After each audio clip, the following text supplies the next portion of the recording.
Think about the first TV show that you fell in love with. Think about the first TV show that it was so addicting where after a long day of sports practice or school, you felt entertained, comfortable, safe, all of the above. What did you like about it? If you need a reference, for example, some shows like SpongeBob SquarePants in the 2010s, or even back in 1990, Rugrats, or even now in 2025, the show Bluey, they're the most viewed TV shows of all time right now. And each of these shows have something in common. How you guys doing? My name is Jett, and I'm here to talk about the best and the worst qualities in kids' TV shows. And I think it's important because TV shows are supposed to foster creativity in children and foster childhoods. In my personal experience, growing up with two sisters, I like to watch Disney Channel shows like Jessie or Gravity Falls or Phineas and Ferb, SpongeBob, Nickelodeon, Victorious, iCarly, all of the hits at that time. When I started to become a little older and separated off from my two sisters, I started watching more superhero shows. So that made me feel brave and a bunch of action-packed shows. And I came to a realization throughout time that the main factor of all of these shows have to deal with stimulation, because stimulation is a big part of the human brain that keeps people operating throughout their day. It doesn't keep people bored. When people are bored, they choose to stimulate themselves using something like a TV show, and that's what they're made for. And that's what I'm here to talk about today, stimulation, and a bunch of other key factors too when it comes to making a good TV show and making it awesome in that perspective, or things that make it completely unbearable, things that make it seem like you don't want to watch it at all, or you don't want your kid to watch it. According to an article from Vancouver Animation School, the top most influential animated TV shows of all time are as follows: The Simpsons, Looney Tunes, Avatar: The Last Airbender, SpongeBob SquarePants, Scooby-Doo, South Park, Sailor Moon, The Flintstones, Batman the Animated Series, Futurama, and Frequently Asked Questions. And I want you to think about what they all have in common. They all are different in their own ways, but stimulation is what brings them all together. And if you don't know what I mean by stimulation, that is the point. You're not supposed to think about how it's stimulating your brain, it's just supposed to do it. In this speech, I'm going to be listing some of the greatest qualities in TV shows, diving really deep into main characters or villains or settings, time frames, everything that keeps the mind attentive. Other types of TV shows that become popular are like problem solving or detective shows, or even stuff that has to do with the arts, such as dancing, music, or anything in that realm.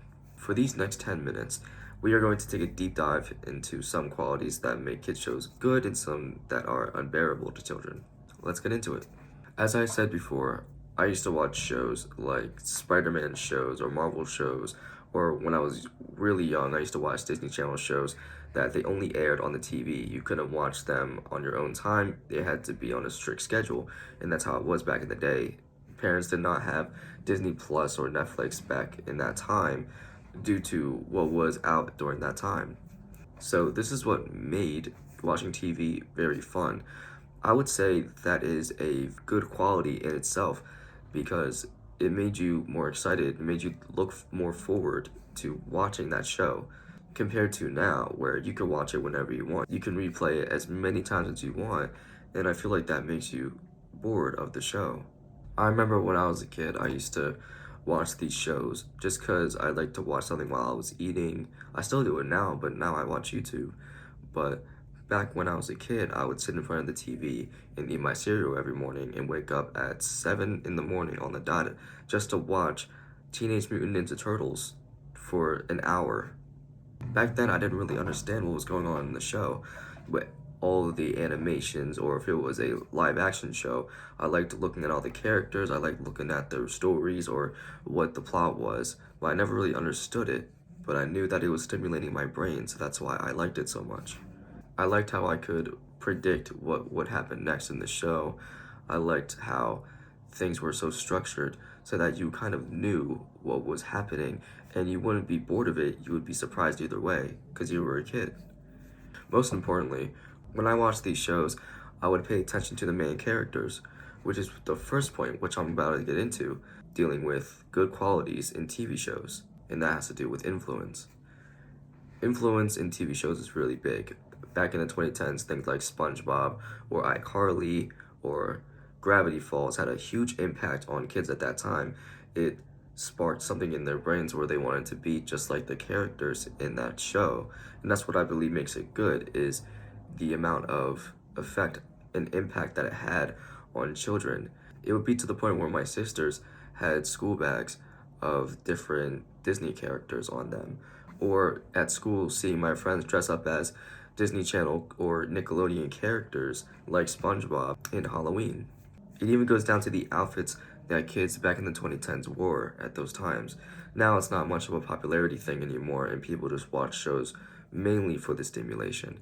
But back then, influence had a really big part of kids' lives.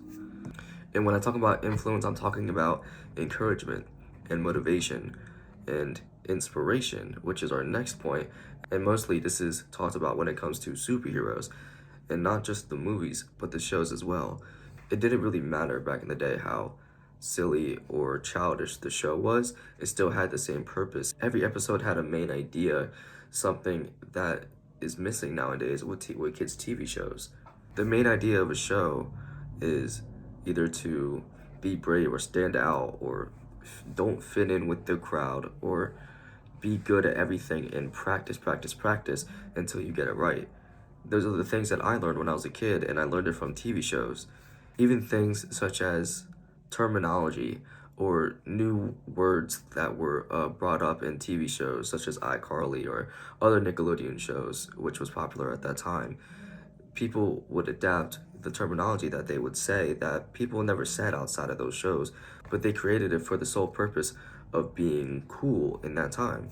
And this is a good quality because it sticks to the minds of people. It helps people remember the show. Another thing I would like to point out is casting as well. Casting is a big part because you don't want to have characters, especially in live action shows, where you kind of realize that characters don't really fit in with their role, or their acting is just as up to par as the others. Children can tell that when they're watching the show, and in my experience, that's what made some things unbearable to me when I was watching TV shows as a kid. Going back to inspiration can come from many things in a kid show. With everything that goes on in a single kid show, especially episodes in the 2010s where it had a bunch of things like different characters, different side quests, different things going on that I wouldn't really be able to pay attention to now. But at the end of the day, it all revolved around some message that you could go about your day with.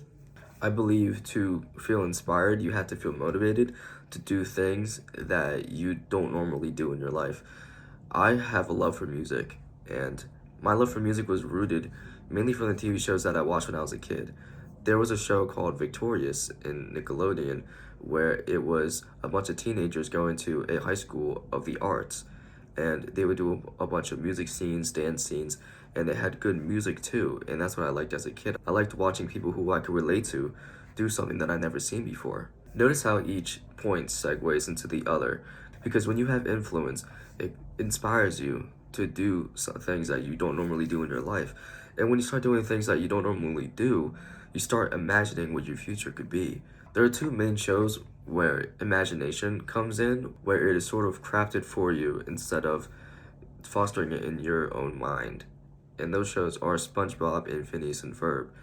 To start with SpongeBob, almost all of the images have to do with imagination. Without imagination, the show wouldn't be alive, it wouldn't have been made. You're talking about a sponge, a kitchen appliance that is in a TV show living in a pineapple under the ocean. As ridiculous as that sounds, that is fun. That is comedy. That is a kids' TV show. It also makes it relatable to the real world. For instance, certain settings such as the Krusty Krab in SpongeBob had to deal with working a 9 to 5 job every day. Adults would feel relatable to that because it shows what it's like working in the real world with customers complaining to you and everything. But when kids watch it, it's different. Kids just like to laugh at things that people maybe fail or don't succeed in, and they like the whole sense of imagination. Nowadays, I can't really name a lot of shows that recently came out that have as much relatable imagination in it, which I feel like is an unbearable quality in TV shows, where if you have too much imagination where you can't really relate it to your life, it doesn't really work. I remember especially when I was a kid, I used to imagine myself as SpongeBob or Phineas and Ferb, one of them, and I would think about my own world, what I wanted to build.